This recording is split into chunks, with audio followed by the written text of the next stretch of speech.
Hello student, history में नए channel में आपका स्वागत है। मैं नीरज पटेल। आज आप लोगों का लेक्चर नंबर 28 लेने वाला हूँ। लेक्चर नंबर 27 में बात की जाए तो मैंने आप लोगों को 3 बौद्ध सम्मेलन के बारे में अर्थात 3 बौद्ध संगीतियों के बारे में बताया था। चौथे बौद्ध सम्मेलन की बात की जाए तो चौथा बौद्ध सम्मेलन 72 एडी में अर्थात 72 एडी में जम्मू कश्मीर के कुंडलवन में हुआ था। और आपको बताएं, इसमें अध्यक्ष जो थे वो वासुमित्र थे और पहली बार उपाध्यक्ष अश्वघोष थे। अर्थात 3 जो इससे पिछले हुए थे उसमें उपाध्यक्ष नहीं थे, लेकिन इसमें अध्यक्ष और उपाध्यक्ष दोनों थे। तो पहला ऐसा सम्मेलन था जिसमें अध्यक्ष और उपाध्यक्ष दोनों थे।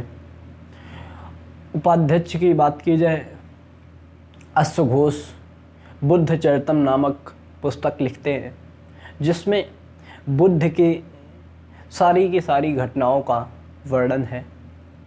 और आपको बताएं, इसी समय में बौद्ध धर्म 2 भागों में डिवाइड हो गया था।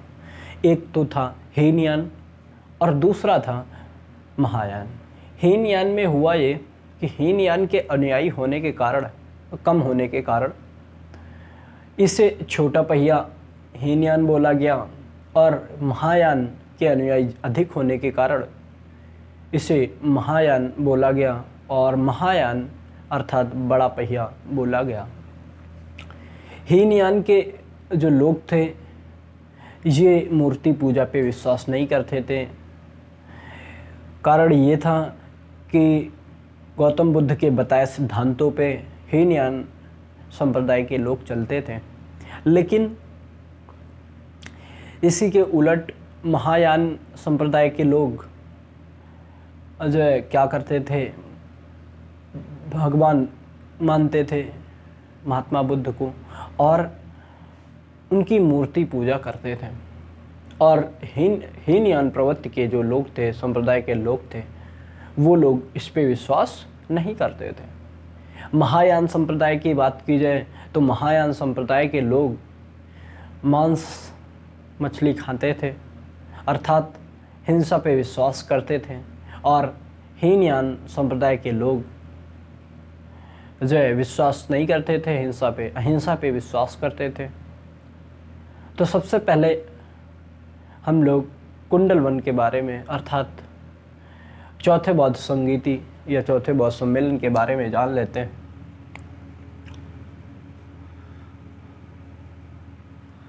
फोर्थ बुद्धिस्ट काउंसिल बोल सकते हैं।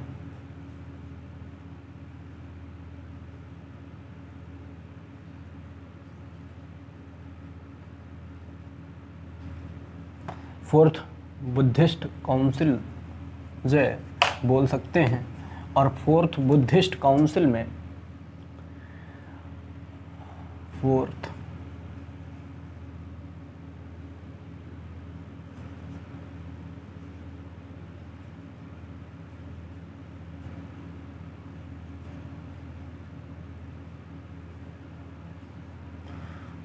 अगर अध्यक्ष की बात की जाए तो अध्यक्ष इस समय पे आपका बताया मैंने कि वासुमित्र थे।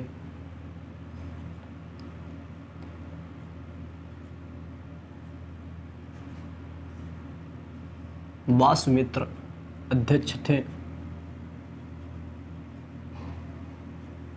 और अगर उपाध्यक्ष की बात की जाए तो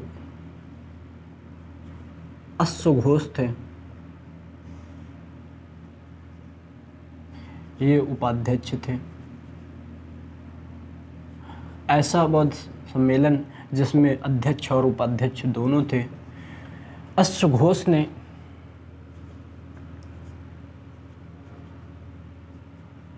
बुद्ध चरितम नामक पुस्तक लिखी हुई, और ये क्वेश्चन पेपरों में कई बार आ चुका है कि अश्वघोष ने कौन सी पुस्तक लिखी हुई है। अश्वघोष, आपको बता दें, ये जो बौद्ध सम्मेलन हुआ ये 72 एडी में हुआ था। और कश्मीर के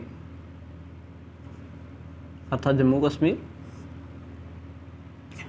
कश्मीर के कुंडल वन में,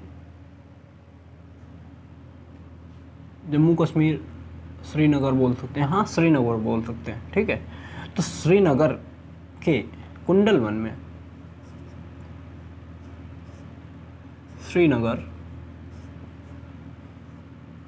के कुंडल वन में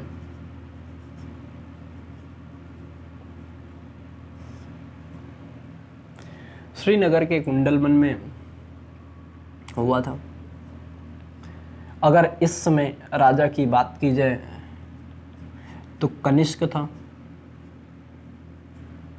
जो राजा था इस समय वो कनिष्क था। आपको बताएं इस समय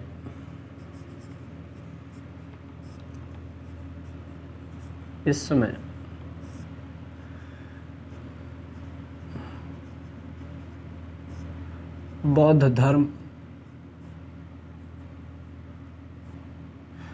दो संप्रदायों में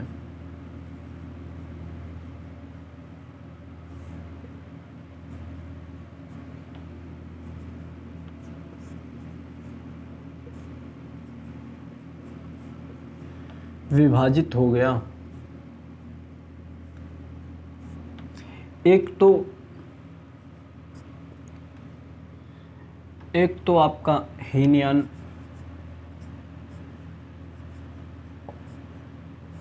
दूसरे की बात की जाए तो महायान। ये दो संप्रदायों में बट गया था और हीनयान के कम अनुयायी थे।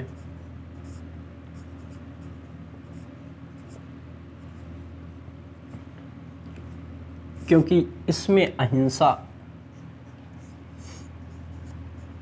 पे विश्वास करने वाले लोग थे। ये मूर्ति पूजा पे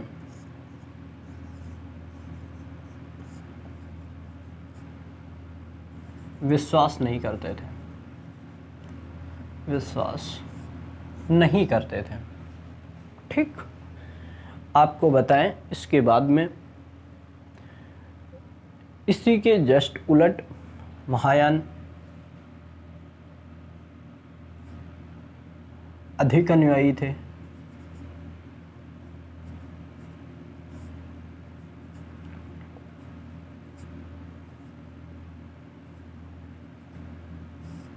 इसके अधिक अनुयायी थे।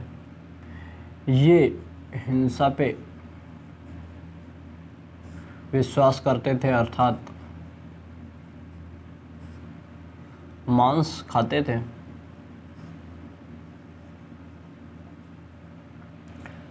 आपको बताएं ये मूर्ति पूजा पे विश्वास करते थे, बुद्ध को अपना भगवान मानते थे।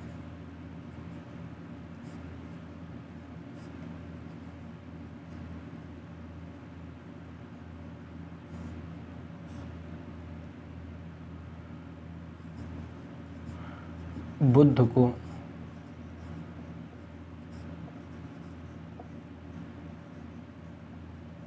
भगवान मानते थे। ये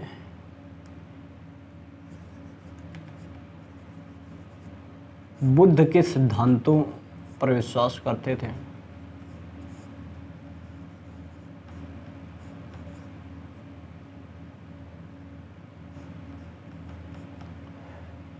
सिद्धांतों पर विश्वास करते थे या चलते थे।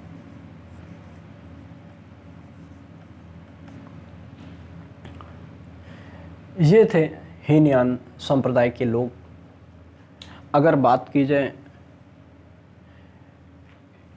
महायान की, तो महायान संप्रदाय के लोग अलग थे। आपको बताएं बुद्ध ने 4 आर्य सत्य भी दिए, और 4 आर्य सत्य जो दिए उसके बारे में बात करेंगे। लेकिन सबसे पहले आप इसे एक बार नोट डाउन करें, देन आगे हम चार आर्य सत्य के बारे में बताते हैं। बुद्ध के जो चार आर्य सत्य थे, बुद्ध के चार आर्य सत्य, सबसे पहला सत्य की बात किया जाए तो दुख है। दूसरा, दुख का कारण अर्थात तृष्णा। और तीसरे की बात की जाए तो दुख प्रतिपदा अर्थात दुख का अंत है।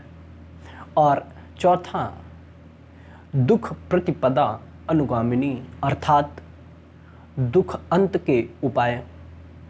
ये चार आर्य सत्य गौतम बुद्ध ने दिए और इन आर्य सत्य की वजह से इन्होंने अपना ग्रह त्याग किया था, क्योंकि इन्हें मालूम पड़ गया था कि दुख है, दुख का कारण है और दुख का अंत भी है, दुख अंत के उपाय भी। इसी वजह से इन्होंने ग्रह त्याग किया था। और बोलते हैं कि अगर आपको दुख अंत के उपाय चाहिए, दुख है आपको, या दुख का कारण मालूम है, या दुख का कारण मालूम करना है, दुख अंत का उपाय भी है, अगर ये सारी चीज़ें जाननी तो आप बौद्ध धर्म में शामिल हो जाएं। सारे गुणों का पता चल जाएगा, सारे बातों का पता चल जाएगा। आपको बताएं, इसके बाद में अष्टांगिक मार्ग भी दिए जो कि मोक्ष प्राप्ति की ओर ले जाते हैं। अगर अष्टांगिक मार्ग की बात की जाए तो अष्टांगिक मार्ग में सबसे पहला सम्यक दृष्टि, दूसरा सम्यक संकल्प, तीसरे की बात की जाए तो सम्यक वाक, और चौथा सम्यक कर्मांत, और सम्यक जीविका, सम्यक व्यायाम, और सम्यक स्मृति अर्थात याद रखने की क्षमता, और लास्ट जो है सम्यक समाधि अर्थात मेडिटेशन पे विश्वास करते थे। इन सभी बातों का अगर पालन करता है कोई तो ये मार्ग मोक्ष प्राप्ति की ओर ले जाता है। गौतम बुद्ध ने ये अष्टांगिक मार्ग में बताया है। यह 8 मार्ग ऐसे हैं जिनका अनुसरण करने पे आपको मोक्ष प्राप्ति मिल सकती है। उसके बाद में इन्होंने पंचशील सिद्धांत भी दिए हैं। पंचशील सिद्धांत की बात की जाए तो ये गृहस्थों के लिए दिया था इन्होंने। भिक्षु और भिक्षुणियों के लिए 10 सिद्धांत दिए थे।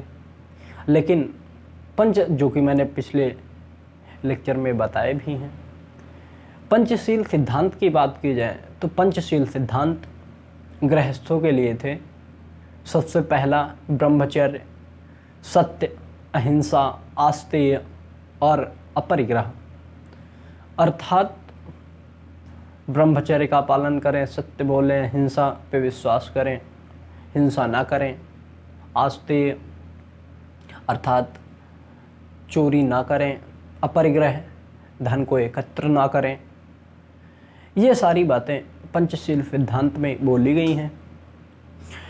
बात किया जाए त्रिपिटक, 3 पिटक अर्थात 3 बास्केट, पहला श्रुत पिटक, दूसरा विनय पिटक और तीसरा अभिधम्म पिटक, जो कि आपको बताएं इसको भी गौतम बुद्ध ने त्रिपिटक को भी दिया है। किस तरह से ये आए हैं आपको मैंने बौद्ध सम्मेलन अर्थात बौद्ध संगीति में बताया भी है कि किस सम्मेलन में किसकी अध्यक्षता की गई और उसके बाद में किसका संकलन किस सम्मेलन में किया गया है।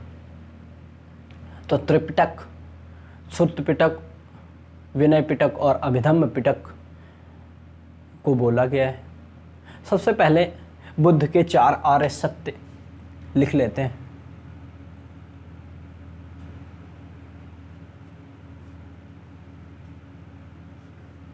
बुद्ध के 4 आर्य सत्य।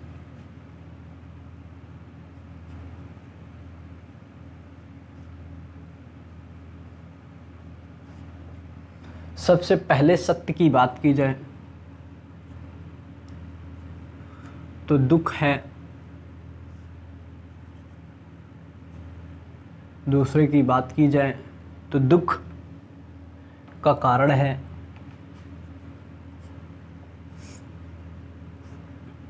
दुख का कारण है।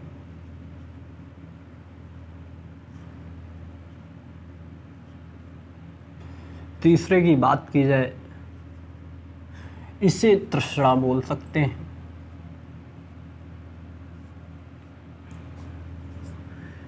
इसे बोल सकते हैं दुख प्रतिपदा। दुख प्रतिपदा का मतलब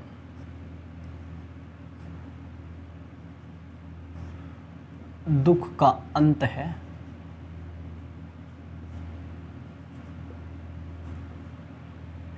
चौथे की बात की जाए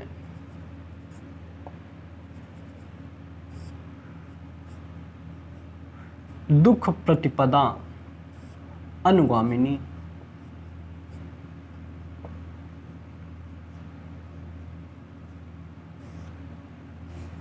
दुख प्रतिपदा अनुगामिनी का मतलब होता है दुख अंत के उपाय।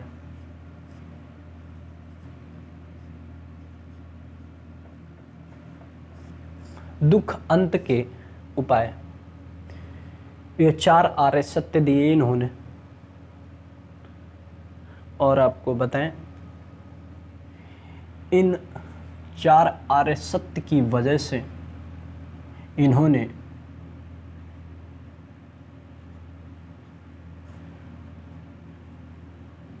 गृह त्याग किया था।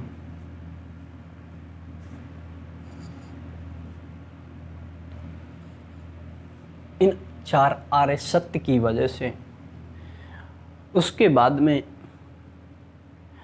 इन्होंने अष्टांगिक मार्ग जो दिए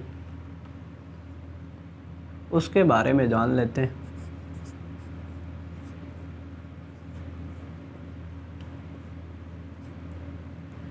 अष्टांगिक मार्ग, अगर अष्टांगिक मार्ग की बात की जाए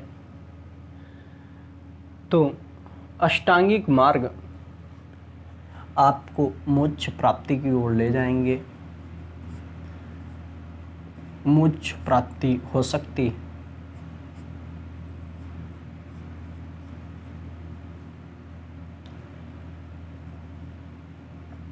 उनसे मोक्ष प्राप्ति पा सकते हैं आप। वो कौन कौन से अष्टांगिक मार्ग थे? तो पहले नंबर पे सम्यक दृष्टि, सम्यक दृष्टि। और दूसरे की बात की जाए, अगर इसे बोला जाए राइट ऑब्जर्वेशन तो गलत नहीं होगा। और दूसरे की बात की जाए तो सम्यक संकल्प, दूसरा सम्यक संकल्प। और अगर तीसरे की बात की जाए तो सम्यक वाक, सम्यक वाक।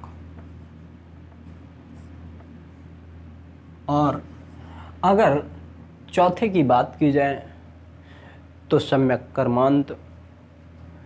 सम्यक कर्मांत का मतलब होता है कि कर्म पे विश्वास। सम्यक कर्मांत अर्थात आपको बताएं, सम्यक दृष्टि अर्थात राइट ऑब्जर्वेशन, सम्यक संकल्प राइट डिटर्मिनेशन, और सम्यक वाक राइट स्पीच, सम्यक कर्मांत राइट एक्शन। अब आपको बताएं पांचवे की बात, सम्यक जीविका पांचवा था। सम्यक जीविका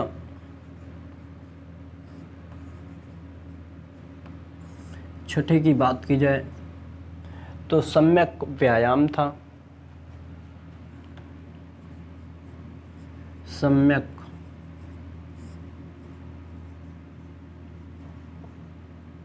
व्यायाम। अगर सातवें की बात की जाए तो सम्यक स्मृति। सम्यक स्मृति। और अगर आठवें की बात की जाए तो सम्यक समाधि।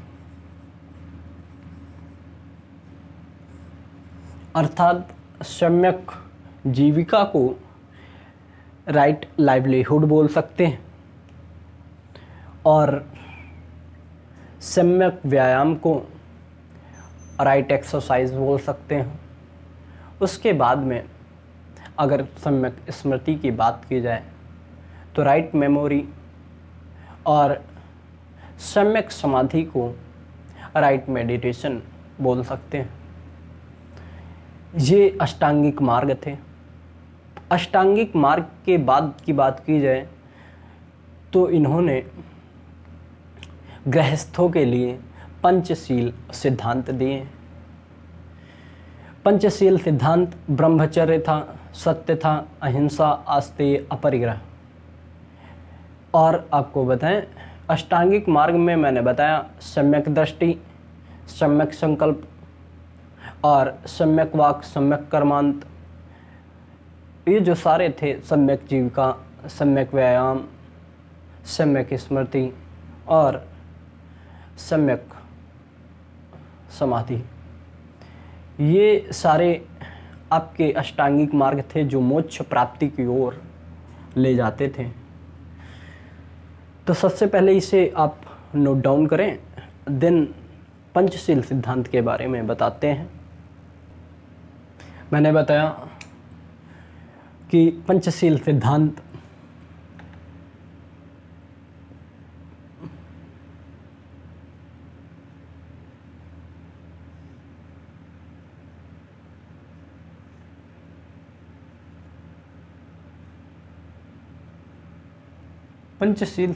जो थे शायद से ज़्यादा ऊपर हुआ तो इसे हम नीचे कर देते हैं थोड़ा सा। पंचशील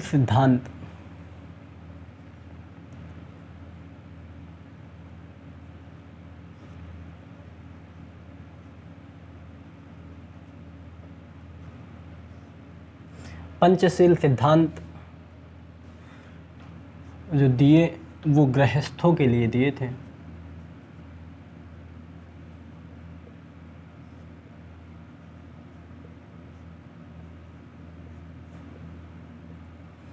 पहले सिद्धांत की बात की जाए तो ब्रह्मचर्य पहला सिद्धांत था। और अगर दूसरे सिद्धांत की बात की जाए तो सत्य, और तीसरे की बात की जाए तो अहिंसा, और चौथे की बात की जाए तो आस्तेय, और पांचवा जो कि लास्ट था अपरिग्रह।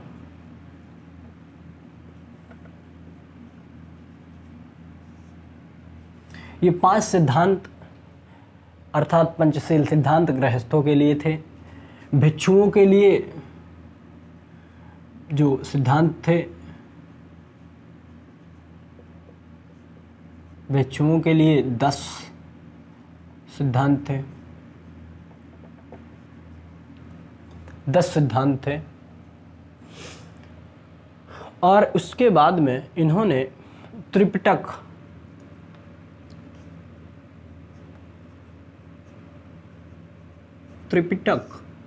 अर्थात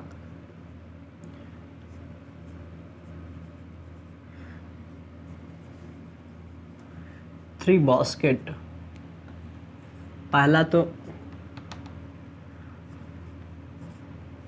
सूत्र पिटक, दूसरा विनय पिटक,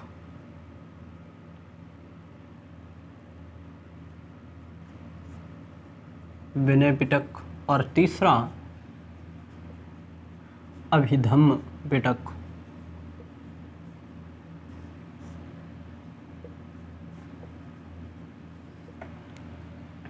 अगर बात की जाए मोक्ष पाने के लिए कौन सी चीज़ें जरूरी थी, तो मोक्ष पाने के लिए शील, समाधि और प्रज्ञा। शील का मतलब व्यू, समाधि का मतलब मेडिटेशन, और प्रज्ञा अर्थात नॉलेज अर्थात ज्ञान की ज़रूरत होती थी। मोक्ष पाने के लिए सबसे अगर चीज़ें ज़रूरी चीज़ें जो थी वो यही 3 चीज़ें थीं। शील, व्यू बोल सकते हैं शील को, और समाधि मेडिटेशन, प्रज्ञा को ज्ञान बोल सकते हैं। जैन धर्म के त्रिरत्न जो रहे हैं वो बौद्ध धर्म के जो त्रिरत्न थे वो अलग थे, और जैन धर्म के त्रिरत्न जो थे वो बौद्ध धर्म के जो त्रिरत्न थे वो बौद्ध धर्म के त्रिरत्न बुद्धम, और फिर दूसरा संघम अर्थात संघ, और तीसरा धम्म। और जब भी बौद्ध धर्म को अगर आपको स्वीकार करना है तो आपको बताएं, बौद्ध धर्म चोरी से स्वीकार किया जा सकता था, और अगर चोरी से भी स्वीकार किया गया तब भी आपको ये 3 बातें ज़रूर बोलनी पड़ती थी। पहला तो बुद्धम शरणम गच्छामि, दूसरा संघम शरणम गच्छामि, और तीसरा धम्मम शरणम गच्छामि। तो ये 3 बातें ज़रूर बोलनी पड़ती थी। मोक्ष पाने के लिए सबसे ज़रूरी जो थी वो 3 बातें थीं। मोक्ष प्राप्ति के लिए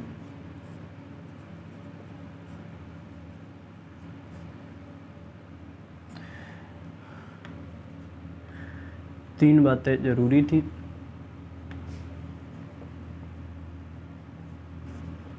सबसे पहली बात की बात की जाए तो शील अर्थात व्यू, दूसरा समाधि अर्थात मेडिटेशन, और अगर तीसरे की बात की जाए तो प्रज्ञा अर्थात ज्ञान।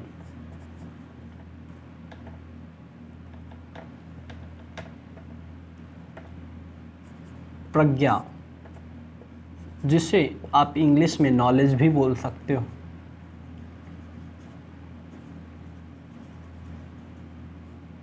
नॉलेज, तो ये बातें थी मोक्ष प्राप्ति के लिए 3 जरूरी बातें थी। जो त्रिरत्न थे, त्रिरत्न, वो त्रिरत्न कौन कौन से थे उसके बारे में भी जान लो। पहले की बात की जाए तो पहला बुद्ध, दूसरा संघ, और तीसरा धम्म। ये 3 बातें बोलनी पड़ती थी। पहला बुद्धम शरणम गच्छामि, ऐसे ही संघम शरणम गच्छामि,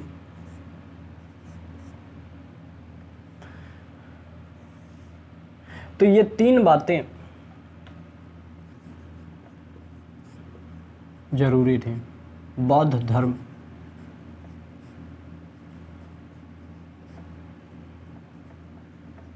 को स्वीकार करने के लिए,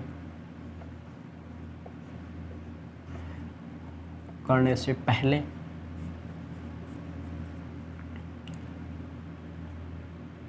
ये 3 बातें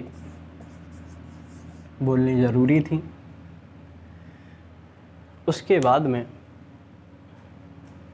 आपको बताएं, इसे चोरी से भी स्वीकार किया जा सकता था,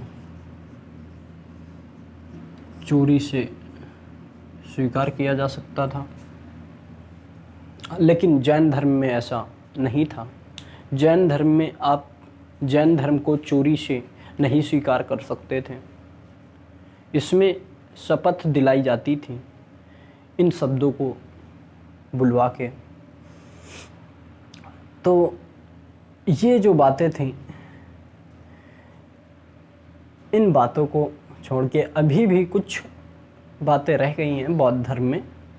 उसके बाद में देन बौद्ध धर्म ख़त्म हो जाएगा। बौद्ध धर्म के बाद में 16 महाजनपद के बारे में आपको बताएंगे। अभी इसमें बौद्ध दर्शन रह गए हैं और बुद्ध के जन्म के प्रतीक बोल सकते हैं। गृह त्याग का प्रतीक क्या था, युवावस्था का प्रतीक क्या था, इन सभी बातों के बारे में, अर्थात बुद्ध के प्रतीक क्या क्या थे, उनके बारे में हम आपको अगले लेक्चर में बताएंगे। और सबसे पहले आप इसे नोट डाउन करें, देन आपको बताएं। उसके बाद में आपको 16 महाजनपद के बारे में बताएंगे अगले लेक्चर में। तब तक आप इसे पढ़ते रहिए, सही से रिवाइज कीजिए। तब तक के लिए जय हिंद।